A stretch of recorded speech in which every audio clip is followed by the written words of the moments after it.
जय श्री कृष्ण। नैमिषारण्य की दिव्य भूमि पर गहन सांध्य वेला उतर आई थी। यज्ञशाला की अग्नि अब शांत होकर मृदुल ज्योति में परिवर्तित हो चुकी थी। वायु में वेद मंत्रों की सुगंध जैसे अब भी तैर रही थी और चारों ओर एक अलौकिक मौन पसरा था। ऐसा मौन जिसमें भक्ति का कंपन था, श्रद्धा का नाद था। सैकड़ों ऋषि मुनि अग्निकुंड के चारों ओर शांत मुद्रा में बैठे थे। उनके मुख पर थकान नहीं बल्कि एक प्रतीक्षा झलक रही थी, उस उत्तर की प्रतीक्षा जो उनके प्रश्नों के पार था। सूत जी उग्रश्रवा करबद्ध होकर आगे बढ़े। उनका मुख तेज से दीप्त था पर दृष्टि अत्यंत विनम्र।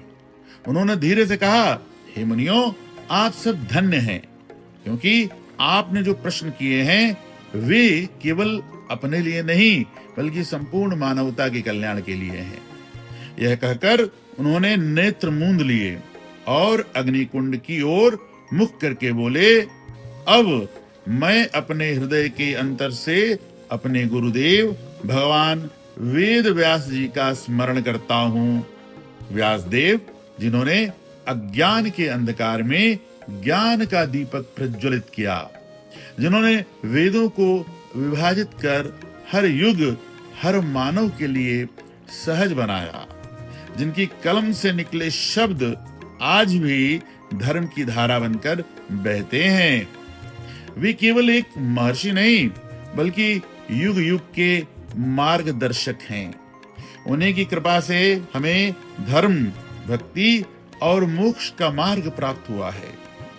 सूत जी क्षण मौन रहे और फिर बोले, मैं वंदन करता हूं उस परम ज्ञानी सुखदेव जी का, जो बचपन से ही ब्रह्मज्ञानी थे, जिनके मन में संसार का लेश मात्र भी मोह न था। सुखदेव जी ने जिस कथा का श्रवण करवाया वही कथा राजा परीक्षित को मृत्यु के समय अमरत्व का वरदान दे गई। उन्होंने भागवत के अमृत को इस पृथ्वी पर प्रवाहित किया और वही अमृत आज तक मानवता को जीवित रखे हुए है।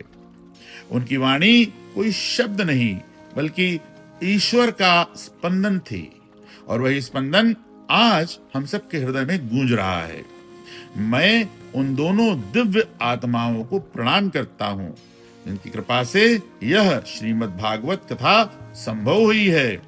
यह कथा वेदों का सार है, यह जीवन का मार्ग है, यह आत्मा की यात्रा है, अंधकार से प्रकाश की ओर, मृत्यु से अमरत्व की ओर और मोह से मुक्ति की ओर।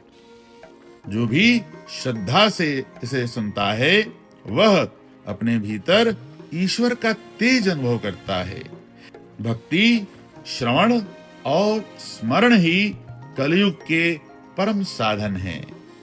इतना कहकर सूत जी ने पुनः करबद्ध होकर अग्निकुंड को प्रणाम किया। अग्नि की लपटें ऊंची उठी और सुनहरी आभा ने पूरी सभा को आलोकित कर दिया। ऋषियों के मुख पर भक्ति की मुस्कान खिल उठी। कुछ के नेत्र नम थे, कुछ ध्यान मग्न थे और उस क्षण संपूर्ण यज्ञशाला एक दिव्य आभा से नहा उठी। ऐसा लगा मानो स्वयं व्यासदेव और सुखदेव जी अदृश्य रूप में वहां उपस्थित होकर आशीर्वाद दे रहे हों। उसी क्षण श्रीमद् भागवत कथा का दिव्य प्रवाह प्रारंभ हुआ। जय श्री कृष्ण।